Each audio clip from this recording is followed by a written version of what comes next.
This is a win for Ole Miss. This is a win for the Rebels. This is a win for this team. And this is a win, like I said, for Trinidad Chambliss, who's going to get a couple $1 million in NIL, and he's going to have another year here to prove his NFL worth in a draft class that this year, you could make the argument, well, maybe this was the year for him to jump in the NFL draft.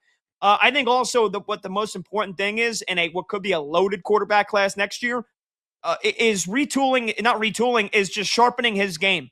Giving one more year to say, hey, that college football playoff run wasn't a fluke, man. I'm every bit the real deal. And so you want to talk about your Arch Mannings and all your other big-time quarterbacks that are supposed to be in the first round next year. I'm going to be that guy. He gets another chance. Ole Miss got to be feeling good about their chances now in the SEC next year.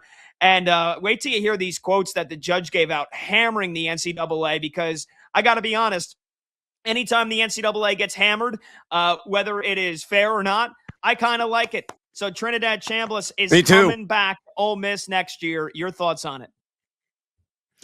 Yeah, it's massive. A lot of ripple effects with this. And I'm not going to steal your thunder, but I'm reading Dan Wetzel's feed on X.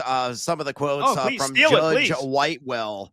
Oh, okay. Well, I'll read it then. These are direct quotes straight from the great Dan Wetzel, my former colleague at Yahoo Sports, killing it right now at ESPN. He says this, Judge Whitewell said in his lengthy decision that the NCAA, quote, breached its duty of good faith and acted in bad faith, end quote, in denying Chambliss a medical redshirt season for the 2022 season when he was at Ferris State. The courtroom in Little Pittsburgh, Mississippi, erupted in cheers at the decision. Wetzel adds, NCAA lawyers then left before the decision was read, leaving the judge to say he may hold them in contempt. The NCAA is expected to appeal to the decision. So, just an enormous win. And I loved to have been a fly on the wall in that courtroom reading there in a itsy-bitsy, teeny-tiny Pittsburgh, Mississippi, population of basically nothing. Incredible win for Mississippi, to say the least. He's on the Tyler Shuck career arc, a guy that if he does write a ticket to the NFL next season is going to be 26, 27-year-old rookie like Shuck was coming out of Louisville this year. But you look at Chambliss, man. He is a definition of duality. The fact they threw for nearly 4,000 yards this season, including the postseason, completed over 66% of his attempts, had an outstanding, sparkling 22-3 touchdown interception split, and that was just vertically on the ground. 527 yards rushing and 8 rushing touchdowns. So Mississippi, I'm kind of looking forward to them going against LSU and his, former head coach and Lane Kiffin, and see them go toe-to-toe. But, they're going to be back, and they got to be, thought of as a team that's probably going to be highly ranked in the preseason poll. We're going to see what the overall construct of the roster looks like. But when you have a definitive cornerstone, the definition of, by using an NFL phrase, franchise quarterback coming back for another season, seasoned guys, been through all the battles, all the wars, coming off that tremendous year. Minimum they should win 8-9 games. Maybe they're going to be back in the playoff conversation as well. But Ole Miss, man, kudos to you, and extending a certain digit to the NCAA as well, which I'm always down with. I'm cracking up at some of the tweets that have come out here. Trey Wallace, who is tweeting out a bunch of quotes and clips from the courtroom, and he took the witness stand, and the first question his attorney asked was what he thought about the final play of the Fiesta Bowl against Miami. And Trinidad Chambliss said, quote, I thought it was pass interference. So, they treated – I think they honestly knew that they were going to win this. They seem to be having a grand old time. Like you said, the attorneys from the NCAA literally left the courtroom early, and the judge said he was thinking about holding them in contempt of court. This kind of felt like I just felt like a raucous atmosphere. I wish I was in that courtroom in Pittsburgh, Mississippi. Me too. This basically stemmed, though, from him not being able to get a medical red shirt when he was at Ferris State in 2022. And, that they should have granted him that medical red shirt, and that's why he thought he had an extra year of eligibility at Ole Miss. And then the NCAA said, nope, no, you don't. They ignored the letters. They ignored the supporting documentation, the medical documentation that he was not physically capable of competing in 2022.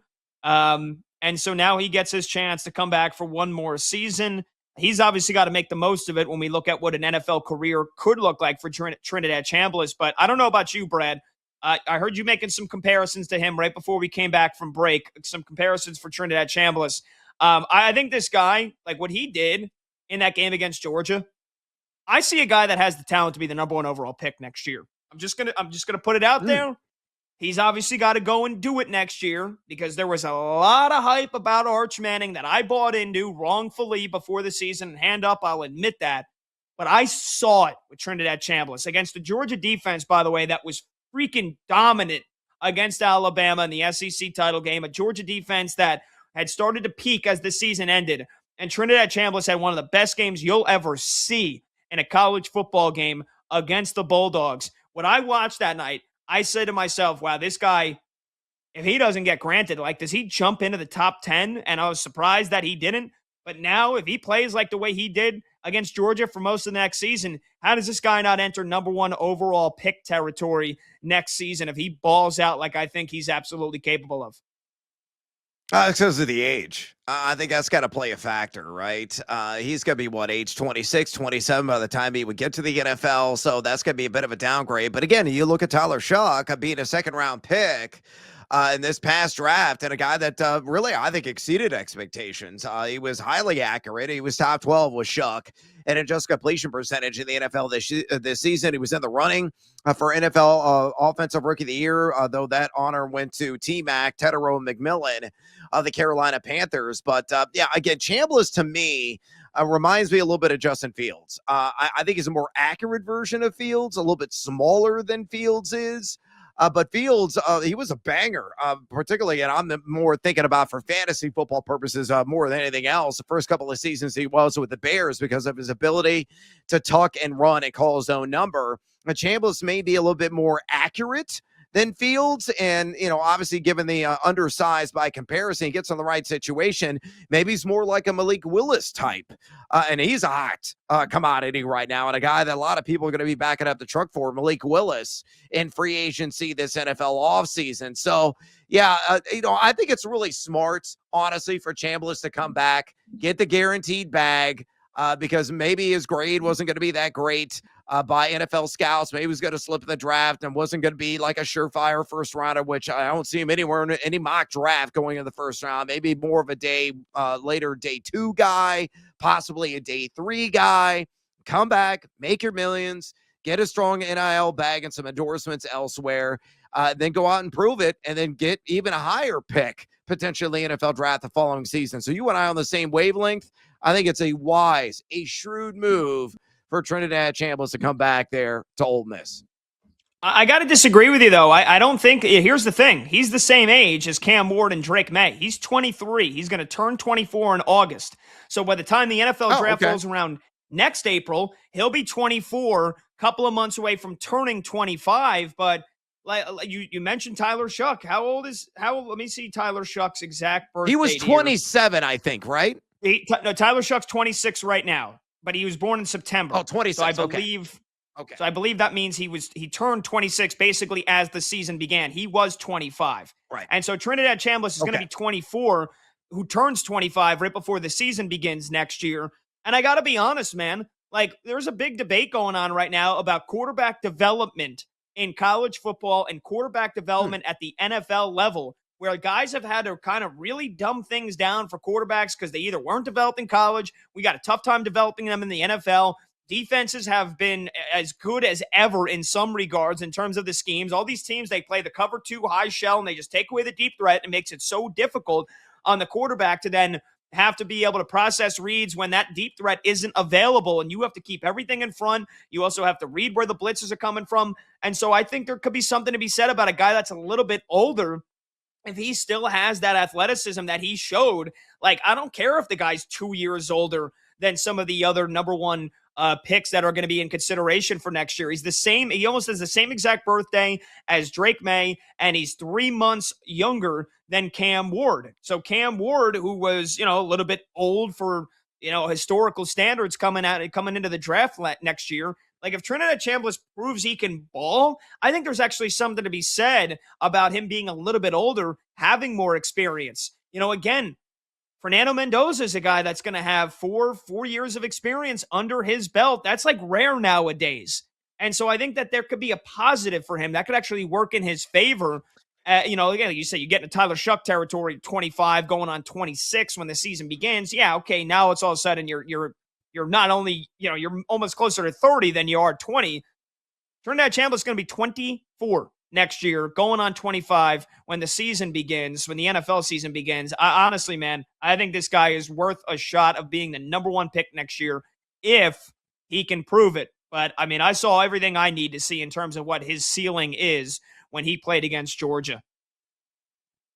And that's entirely fair. And again, I stand corrected. I thought it was a little bit older, a little bit longer in the tooth, though, you shave a year or two off my original belief. And I think you're spot on with that, because it's not like he's playing in a conference that's the Sisters of the Motherless Poor. It's the damn ACC, the SEC, excuse me. So obviously, a conference that can prepare him for the next level, because he's playing against top level competition. Guys are just full of NFL prospects on defense. So yeah, if he goes out there, absolutely performs at a very high level and balls out, yeah, he could be in the conversation for being a high end early first round pick.